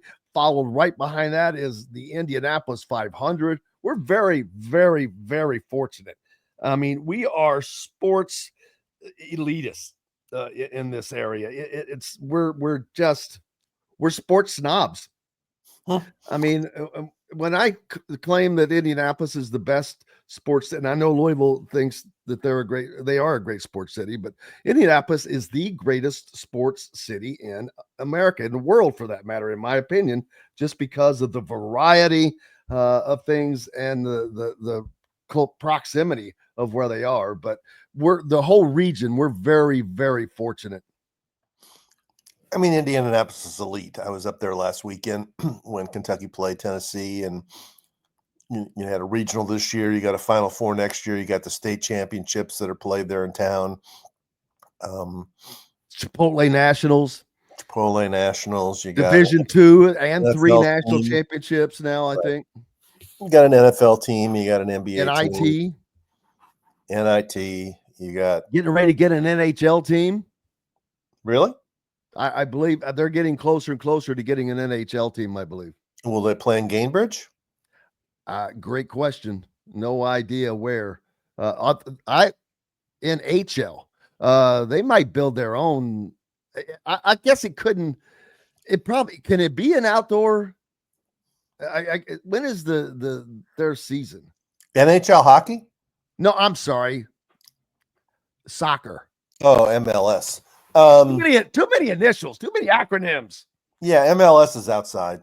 Yeah, they are on the brink of getting one of those. Like Nashville has one, I think, or is getting one. Cincinnati has one.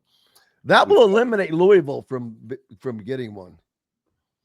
Don't you think? Yeah. I mean, Louisville's in the same league that Indianapolis is in right now.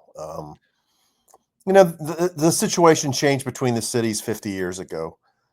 They were fairly close, in terms of what they offered in terms of sports menu. And this is when Richard Lugar was the mayor of Indianapolis, they became more aggressive and assertive. And, the Pacers made it into the NBA. The Colonels didn't. Then in the 84, whenever it was, they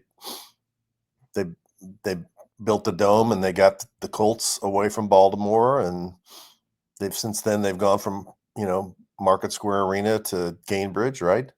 Yeah. Or didn't they go somewhere in between, or No, it went straight from what was They've already gone from the RCA Dome to Lucas Oil Stadium. They've had a Super Bowl. They've had Final Fours. They used to have the big tennis tournament. It's the state capital. Landing the NCAA. Somebody explained to me a long time ago, one of the big differences is that in Indiana, Indianapolis is the state capital. And because the legislature and politicians meet there, they want to see Indianapolis do well. And in Kentucky, Louisville is not the state capital. Frankfort is, and it's closer to Lexington. And there's a lot of people in the state that are not as excited about Louisville having nice things. Like, it's an amazing thing to me if the Kentucky State high school football, girls or boys basketball are not played in Louisville. They've been played in like every city in the state almost. They've moved the girls around to different places, whether it's Western Kentucky or Lexington or whatever. The state baseball tournament isn't played here. I mean, it's ridiculous. Yeah, they've let it, because of where they're located as well. They've let it slip away because they are dead smack in the center of Indianapolis, Cincinnati, Nashville, and St. Louis. I mean, you don't even have to mention Chicago, Columbus, but they're in the middle of a diamond of major metropolitan cities that they actually could have been the bright star, but and in the 70s, the movers and shakers in this town are more interested in the arts and other things. They weren't interested in sports. They thought it was more important to have Actors Theater and the Kentucky Center for the Arts and ballet and opera and all that stuff, and not have major league sports teams. And it's never really taken off. And Nashville has even been more hyper aggressive than Indianapolis recently. I mean, they do have the NHL. They do have the Titans, and they've already built one stadium, and they're getting ready to tear it down and build a dome so they can have the Final Four and they can have the Super Bowl. Dana Jones, how are you, sister? The crossroads of America. Exactly. It's and Rick Pitino. Rick Pitino just really was not going to have an NBA team in Louisville. No, he wasn't. And I'm not saying that was the team to have. I think it was the Hornets. But what I'm saying is, I'm not saying that basketball was the type of team that they needed to have, because they have such a huge affinity for U of L basketball. And, basketball is liked in Kentucky. Pro basketball isn't like that much in Kentucky. It's a college basketball state. Not to say it couldn't become that, but maybe, and football was probably too big, but baseball, that may have worked. Or what do you think the best pro team would have been?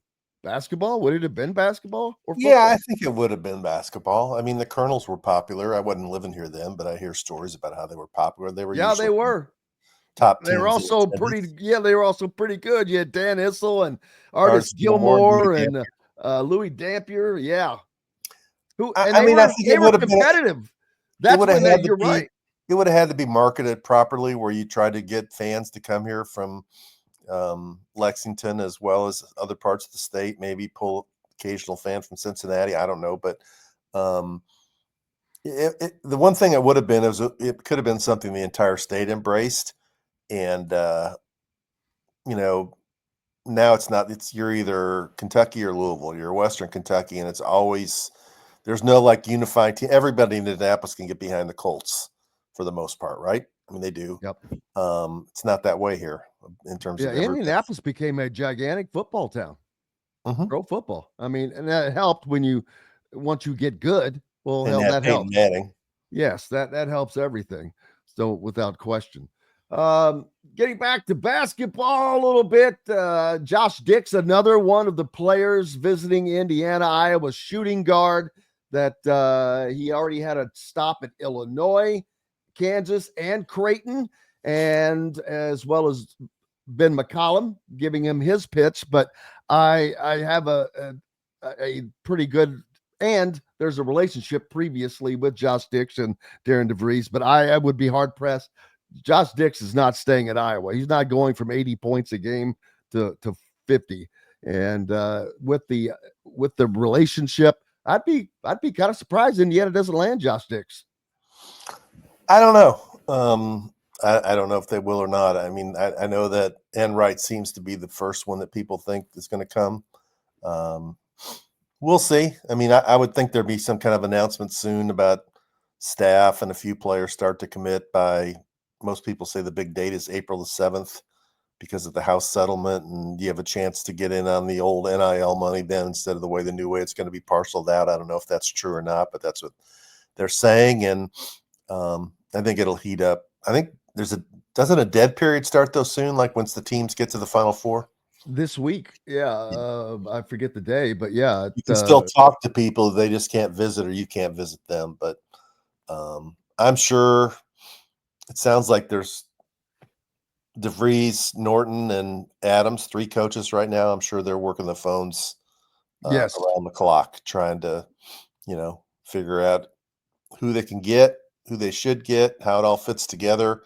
Who knows whether there's any high school players. There's a few that I know there's some guys who've decommitted from schools where coaches have left, whether any of those guys are in play. And you mentioned, well, you've got Flory Badunga at Kansas, and I mentioned him because there's a relationship with Drew Adams, a deep relationship with Drew Adams, and there's been no other schools mentioned about him that I'm aware of just yet. Auburn is supposed to the team to beat, from what I've read, because they did a really good job. They almost got him out of high school at Kokomo.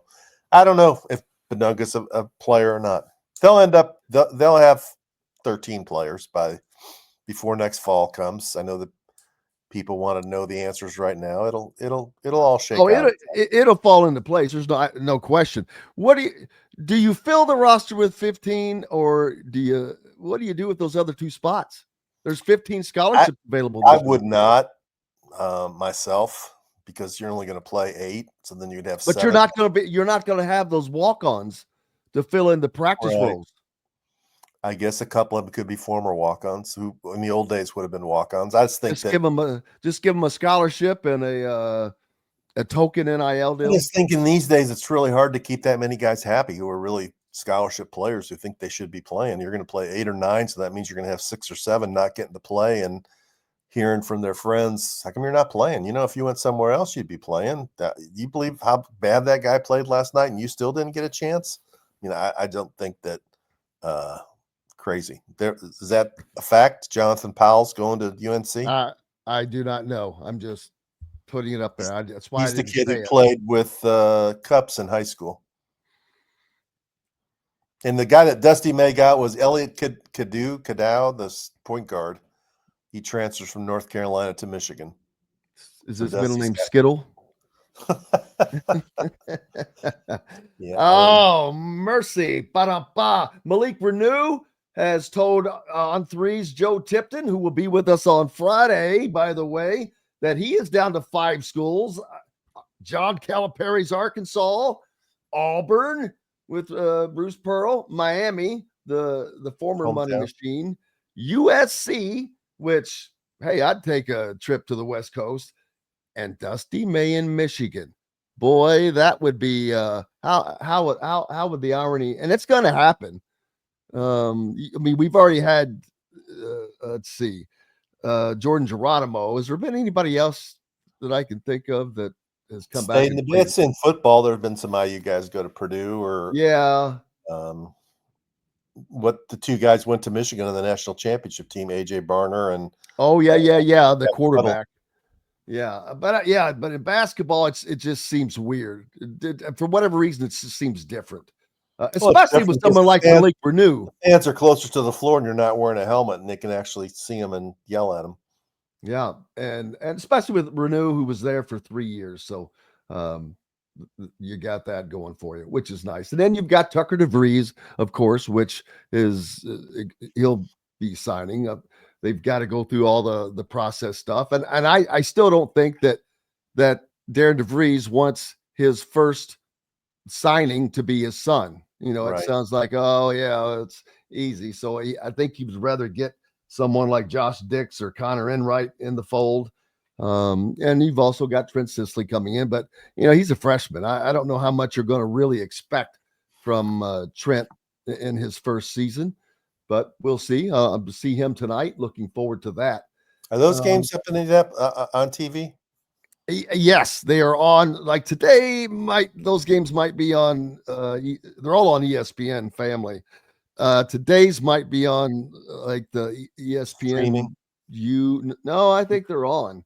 Oh, they're on television. ESPN. Okay. Like ESPN. The remaining games are on ESPN2, and then the championship is on ESPN. Okay. Well, So I'll have to stay abreast of that and see how different guys play. plenty of good coverage. What is up next for you? I'm just looking forward to watching the Final Four this weekend. It's got 4. Who do you have winning it? I had Auburn before. I think I've had Auburn beating Alabama. Alabama's out, so I think I've got 2 of the Final Four. I've got Houston and Alabama. I didn't have Duke, and I didn't have Florida. I had Florida losing. I had St. John's and Alabama in the other 2 spots. So, what about you? I've got 3 out of the 4 in the Final Four. I did not have Duke. I was not a Duke believer until they beat the ever-loving crap out of Alabama, which I did not have Alabama going, but I did not expect that. I'm a Duke believer now, at least, but I had Florida winning it. I have Florida winning it. And I'm not going to change from that. I've got Florida to win it all. And I can't remember who they would be playing though on that side of the bracket. It might be Auburn. Florida plays Auburn in the early game, and Duke plays Houston in the nightcap. And I hate to mention it, but because it means nothing to me. But and I'm not saying that it should, but it's like when you say, "Oh, you're the first African American coach to do this." 3 Jewish coaches in the Final Four. I think it's you talk about it because it's just something that hasn't happened to my knowledge very often or not. And it's great for, I guess, if you're Jewish. I just see him as coaches. Bob Kravitz wrote a column about it, what it meant to him. He's Jewish, what it meant to him growing up, dreaming about, becoming something in basketball, to see three Jewish coaches get there. And he talked about how it would make his mom excited. But he talked about hoping that he would do something in basketball. Maybe when he was real little. I hope so, because he's on with us tomorrow, and I cannot wait to say, wait a minute, you know how tall you are, right? We all have those dreams when we're little kids. I cannot believe you didn't play basketball, my friend. I played until my junior year, and then I was unceremoniously cut from the team. Oh, I was big, but I was slow. Well, there's a lot of guys getting it done with that same attribute. Yeah, I needed a personal trainer, and I needed somebody to be on my rear end, so I'd be out shooting shots instead of watching White Sox games. Well, you got that going for you. Well, enjoy the day, brother. Hope the White Sox bring you a win. Supposed to get rained out today. Are you guys getting rain up there? It's going to be 80, and it's going to be 40 on Monday. It's supposed to rain like most every day for the next 4 or 5 days here. That's what I've heard. Yeah, Maybe. not looking forward I to it. think I've heard that we're going to get like one forecast had us getting 10 inches of rain in like a week. I've seen that very thing, man. I'm getting the boat right now. I'm going to the getting the life jacket. Rick Bozich from WDRB.com. Love you. Appreciate you, my friend. Thanks, Jim. Bye-bye. You betcha. Thank you. Hey, thanks to each and every one of you. You are the best. We couldn't do this without you. Back tomorrow again to do this. Jamie Shaw, national basketball writer from On 3 with us, among others. Bob Kravitz, of course, Coach Shannon as well. And we'll get to it. Until then, I'm Jim Coyle. I will see you on the radio. Thanks for listening to Indiana Sports Beat Radio. Be sure to subscribe to our YouTube page for more clips and team coverage of Indiana basketball, football, and more. You can also find full episodes and tons of other content on thehoosier.com. We'll see you next time for another edition of Indiana Sports Beat Radio.